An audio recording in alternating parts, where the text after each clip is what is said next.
This is Diana Sullivan in Austin, Texas, and I'm doing some ribber lessons. Today I want to talk about the broken toe cast-on. Now this is a sample that I made in an earlier ribber lesson about doing a circular cast-on, and this is an ordinary 1x1 knit 1 purl 1 ribbing with an ordinary circular cast-on. Sometimes you'll find as you're using your ribber, depending on the yarn, that you're unable to get as tight of an edge down here as you want to get. You need something that pulls in a little more firmly, and yet you find that as you use the ribber comb to hold the stitches that it pulls out too much and you've got a ruffly edge that you're not happy with. Now here is an example that I've knitted using the broken toe cast on, and you can see that it has a very firm edge.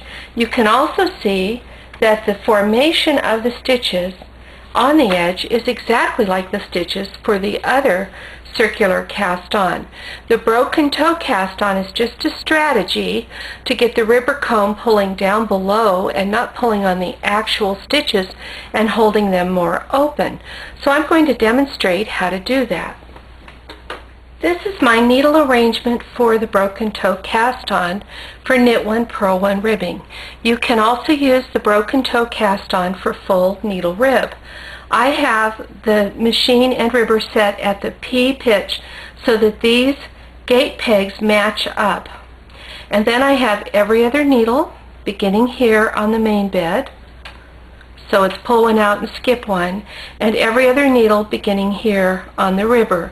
Note that the first needle in use is on the main bed. And I have the first needle and the last needle on the main bed. To go over the carriage settings for the 1x1 broken toe cast on the main carriage, I have it set absolutely for plain knitting. There are no buttons to press. It's going to knit every stitch. It's not going to slip or hold or anything like that. I have it on the tightest possible tension, which is tighter than 0. And on the ribber carriage, again, I have it set normal, normal. I'm going to put this slide lever on 2, and I have it on the tightest possible setting, tighter than 0.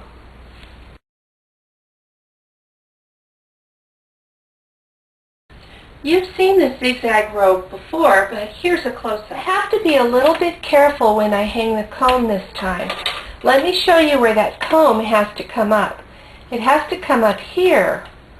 Think of the V formed by the yarn as it comes down to the ribber needle and back. Well, if the comb is hanging here, not inside that V, there'll be nothing to hold the comb, and it will fall down, weights and all, and maybe land on your toe.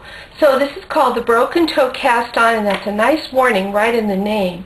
I want to make sure that my comb goes here.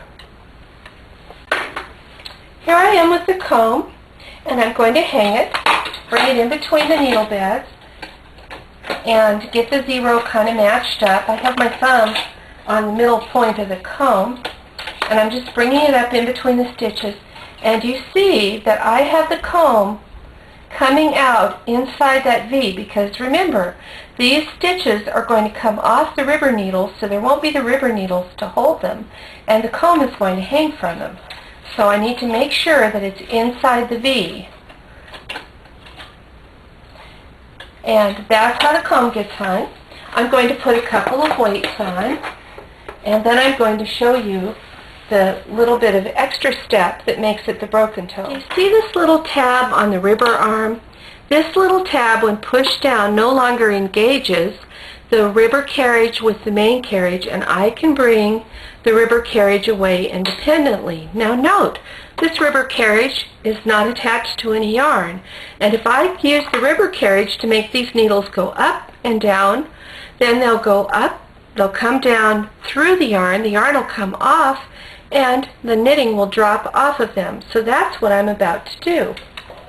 I'm going to go very slowly from left to right, and you can observe how each of these needles comes up and down, and how the ribber stitches have now been dropped off of the ribber needles. And in fact, if I lower the ribber so you can see, all that the comb is hanging on is these V's that I put it inside when I had a zigzag row. So this is the extra step, doing this drop off, that causes it to be the broken toe cast on. And I can just take this ribber carriage back because it's not really going to do anything. The needles are already empty. And I'll bring this back up so that I can proceed with the rest of the cast on. I still have the same ribber and main bed needles selected, and now that the two carriages are joined again, I'm going to go from left to right and make a new zigzag row.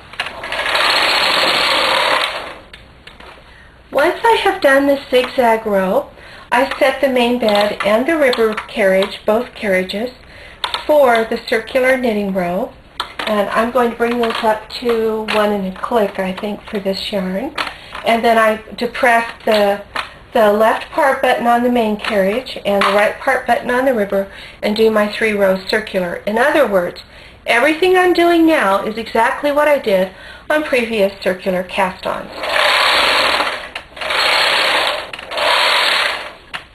Once the 3 rows circular are done, I need to set for plain knitting. So by depressing this button, I pop out that left part button, and then on the ribber carriage, I put that from P to N and make that normal too.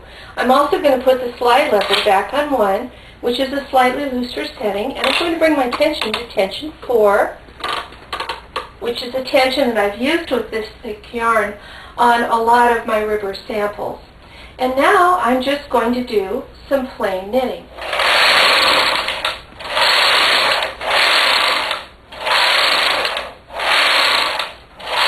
With the knitting done, I want to pop it off the machine so that I can show it to you.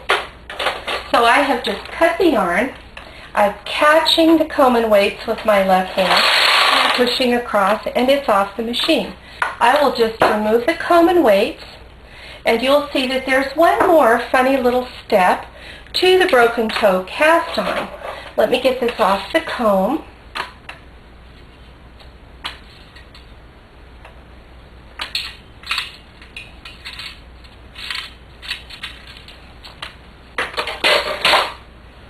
And I'll just poke it on the gate peg so you can get a good look. Okay, up here I just popped it off the machine, so I have some open stitches and it's messy. But I'll bet you're wondering what I'm going to do with this extremely messy bottom edge that has these points sticking out all over the place. And what I'm going to do is I'm going to get the end, here's the loose end of the yarn. I'm going to get the end away from the loose end of the yarn, and I'm going to pull it out, and all that yarn that was sticking out, that was that first row of knitting, and it was just to hold the comb. And now I have a very, very nice looking edge. Let me get it off. I'll even stretch it a little so you can see what a nice looking edge that made for my circular cast on. Now bear in mind that it's not necessary with every yarn and in every circumstance, but when you have the situation that you cannot get this edge so that it's tight enough, oftentimes this cast on will solve the problem. One other comment about the broken toe cast on, this loose piece of string, just hold on to that. You can use it to sew up a side seam.